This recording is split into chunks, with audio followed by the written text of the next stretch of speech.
what's going on, everyone? Hope you're all doing alright. So I thought I'd do a new video, for you guys. And this one, it's time for a bit of for some Nintendo honesty, people. There are some Nintendo IPs that, although quality-wise, for the most part, are still fantastic games, compared to the past. But compared to the past, from their first conception to later sequels, these games for me have slowly lost their their megaton impact, or to be more precise, they have not shown the types of evolutions that I would have liked to have seen from them by now. This is in no way shape or form me saying that I hate them or rate them any less. It simply means that their impact has lessened over the years, and I want to feel true excitement and greatness from them once more. These are Nintendo IPs I want to see truly shine again, because I feel that they are, they are worth it. Of course they are. Especially some of the games I talk about. Of course they're worth it. It's a bit crazy to even say that. I've chosen 4, of these games or these series, these franchises, and they're all very, very successful, IPs. A few of which are the biggest in gaming. What better way to start than with the most recent announcement in regards to a new entry, and that's Pokemon Sword and Shield, or just Pokemon in general. Now I've stated my opinions on Pokemon before, and the recent reveal of Pokemon Sword and Shield cement those opinions even more.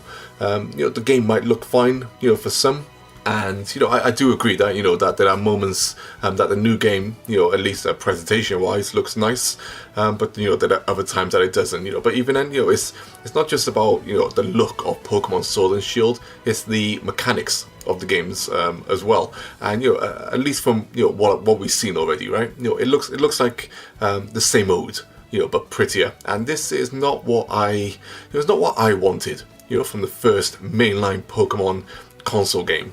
I wanted the Pokemon company to take big chances, not to be afraid of change, not to be afraid to upset diehard fans. I wanted to feel excitement about Pokemon game, but I'm just not. I mean, I was there the day that Pokemon released in the UK because I was working in a video game shop. And even for the Game Boy game, I was crazy excited to play this game, and we all know what happened from then. Red Knight, made me laugh, from Active Gamer Life, when he mentioned Wind Waker. But but he's right, when I see something like Wind Waker HD, an open world GameCube game, put into HD, when I look at Link, and then I look at these new Pokemon trainers, I just know for the fact that Game Freak have, I feel that they don't have the ambition, to really push this series, because they know they don't need to, because fans will still buy into the series no matter what. Pokemon Sword and Shield will be fine, I'm sure, but it's not the next step I wanted from Pokemon, not the next step I wanted from the second biggest selling gaming franchise in the world. Game Freak, I feel, need the help of someone like Monolith Soft to create a truly grand Pokemon adventure, that doesn't need to be, as ambitious as Breath of the Wild, say, because Xenoblade 2 was nowhere near as big or ambitious in terms of scope of the world as Breath of the Wild, but it was still a relatively decent sized 3D world that felt great to explore for the most part.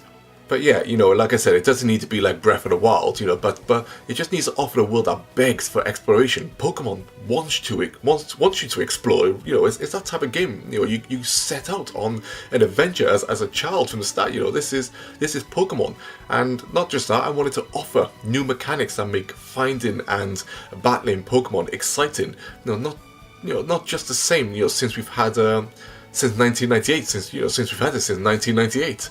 The whole if it isn't broke, don't fix it attitude with Pokemon, doesn't fly with me anymore, because how do you know it's not broken if you've had nothing else? That was until Pokemon Let's Go happened, and suddenly people preferred seeing Pokemon in the wild, instead of randomly appearing in grass like Sword and Shield has returned to. So how do you know if you wouldn't prefer a battle system, say like Nino Kuni, where you actively control your Pokemon instead of what we have now? Let me know when Pokemon makes that same leap, Super Mario World did with Super Mario 64. That's what Pokemon needs, and that's what Pokemon deserves. Pokemon deserves more than what Game Freak are offering, and I have, little faith they'll, offer much more than what they're doing already. So yeah, this is where I feel the ambition is lacking with Pokemon as a series, and it just shouldn't. Next up we have Super Mario, and yep, I'm talking about the 2D Mario games. Shocking, right? But we went from game-changing force that was Super Mario Bros. To Super Mario Bros. 2, Super Mario Bros. 3, Super Mario World, and Yoshi's Island. Then coming in the new Super Mario Bros. Series of games, all those games play absolutely fine. Some of them play great, but none of them have had the same level of impact and change that the NES and SNES games have had, in my opinion. Blame the art style, blame the levels. I don't care. But 2D Super Mario games, for me, need a massive injection of fresh gameplay and indeed a fresh and exciting new art style. It's the same type of art styles that make Hollow Knight feel original, even though it's still just a 2D Metroid type game. The same type of art style that Ori and the Blind Forest took on, that made that game look stunning, and Donkey Kong Tropical Freeze or Rayman Legends. Rayman Legends, man, that was a game that released on the Wii U, where I said that Rayman Legends was a better game overall than Super Mario Bros. U, and it used the gamepad way better than Super Mario Bros. U as well. I want to feel excited about 2D Mario games again. Just like I get excited about the 3D games, which continue to excite and delight even after 20 years. I hope Nintendo, with their next 2D Mario game, takes cues from other successful 2D games of late, or even slap on a stunning art style, just like The Legend of Zelda: Link's Awakening has recently received. And I hope we see similar gameplay innovations, just like the Leaf and the Super Cape, brought, and just like what Cappy brought to Odyssey. 2D Mario needs, real style and innovation again, not the incremental upgrades that are still great because it's Nintendo and they have essentially mastered the 2D game. But all these new Super Mario Bros. Series games, aren't having the leaps that get me, super excited about 2D Mario games anymore. Next we have the Kirby series, and Kirby's Dream Land on the Game Boy is still my favourite Kirby game, and I've played most Kirby games since. But man, for me, Kirby is one series that needs a fantastic full 3D game, and I've felt like this since Mario 64 and even Goemon 64. Kirby just needs something different now, and I think a 3D game in the vein of, say, Odyssey, etc., would breathe a lot of fresh air into the series, pun intended, I suppose, for Kirby. Kirby has struggled, with art styles as much as 2D Mario games of late, because games like Epic Yarn and Kirby and the Rainbow Curse, they look stunning, but yeah, give me a full 3D Kirby game. As the 2D games, even their gameplay, which hasn't changed too much from the original, are starting to tire for me a little. If anyone, says that you can't put, a Kirby game into 3D because, say, he can fly, then like some Kirby games, or even in Smash, don't let him fly forever, and instead use that limited amount of fly time as part of the platforming skill. Similar to, say, Banjo-Kazooie flying momentarily in his games, etc. Not every game needs to be in 3D. I'm talking Kirby games here, or just games in general. But man, I think the 2D games, Kirby games, need a break. I love Kirby. I really do. He's an amazing character who has an awesome and unique skill set, and I think these could work really well in a full 3D game, and I can't see why anyone would not want this. And finally, we have Yoshi. To cut Yoshi some slack, his 2D games have remained overall incredible. Yoshi's Woody World was the shizzle, and I can't wait for Crafted World, where looks just as good. But I want to give Yoshi the same level of change as Kirby, and also give him his own 3D game, but also perhaps adding some multiplayer, something Kirby could do as well, in full 3D game I'm talking about here. If you wonder how Yoshi could control in 3D, then just go back and play Super Mario Galaxy 2, where he even had some of his changing abilities, which worked really well in Mario Galaxy 2. And for those who hated Mario Sunshine, I loved Mario Sunshine, and I loved playing as Yoshi in Super Mario Sunshine. A 3D Yoshi game could play similar to, say, Banjo-Kazooie. It doesn't have to be a fast game, but he could be placed in a nice size 3D stages and worlds, could change into different things like he does in all his games, and have that be used for gameplay purposes, just like in Banjo-Kazooie. The Yoshi games don't lack the same level of ambition as the previous games I mentioned just now. As Yoshi games change their art style, not just for looks but also for gameplay. But still, I've wanted a 3D Yoshi game for years.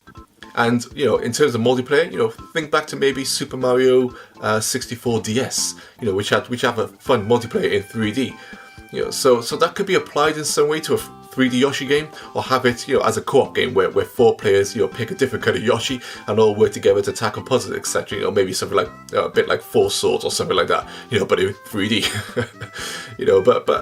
Anyway, these are the games I want to see, really make some leaps and bounds into new directions where you can comfortably say, yes, this is the evolution of this series I've been waiting for. And, as hyped as people are for Pokemon Sword and Shield again, whether you're content with the graphics or not, I haven't seen a ton of people cheering in a way that I feel they'd cheer if Pokemon Sword and Shield had truly taken great steps forwards. I guess it's the same way people reacted to Super Mario Bros. U and Kirby Star Allies. All fine and dandy, looks nice, but nothing exciting or what you'd like to see from an advancement from these major industry, game series, especially now on the Nintendo Switch, which is, a more than competent console to pretty much grant you and give you any style of game that you could possibly want, from Nintendo. Right now we're getting, once again, the chicken nuggets, people, and not the chicken breast. But let me know your thoughts on this series, whether you agree or not. And if you're wondering why I haven't added Star Fox to this list, well, I'm working. I've been working on a Star Fox video for a while now. I'm not trying to big it up as it's going to be something amazing, but I really want to try and get my points across in it. And yeah, this is why I haven't bought Star Fox, just because Star Fox will get its own video. But as always, thanks for listening, and I look forward to your replies below. And like I say, everyone makes the effort, to like and comment on my videos and stuff. I will reply to every single one of you. I'm not going to leave, any comments, unreplied to. It's not the type of content creator I am. I'm creating content because I love it, and if anyone makes the effort to reply, I'll reply back to you every single time. So yeah, as always, take care all. Peace.